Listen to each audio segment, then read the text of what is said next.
వాణ్ణి బంధింప తాడేది లేదు సఖీ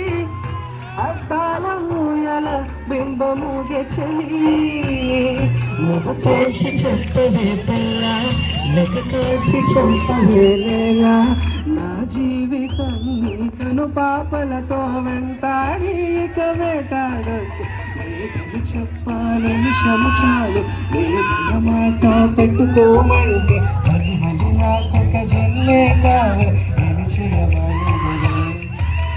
ఏమి చేయమందువే గంగపు గాలిని తలుపులు ఆపుట న్యాయమా